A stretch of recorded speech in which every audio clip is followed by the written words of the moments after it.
Welcome to video 11.2a, areas of parallelograms and triangles. Here's the two formulas. The area of a parallelogram, again, is base times height.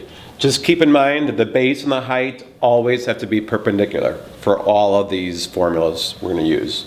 The area of a triangle, 1/2 base times height. And here are three different types of triangles.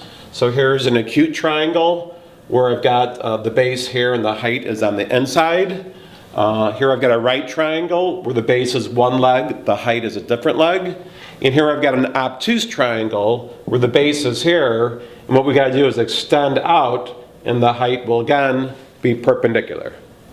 Again, I want to emphasize any side of the triangle can be the base, it does not have to be in the bottom. And for the triangle, just to give you a brief way to recall that 1/2 factor.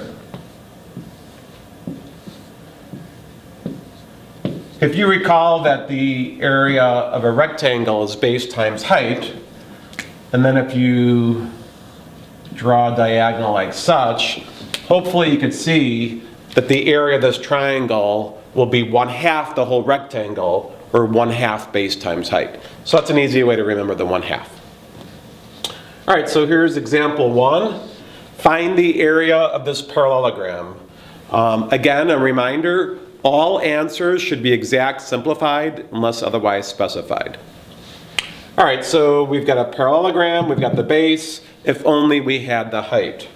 Well, what we could do is draw in an altitude. Notice that we've got a right triangle over here. If this is 60, this angle over here must be 30.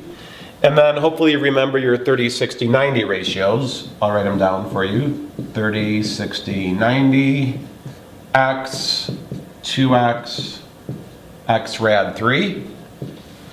So I recall that the hypotenuse is 6, so opposite of 30 is going to be half that, or it's going to be 3.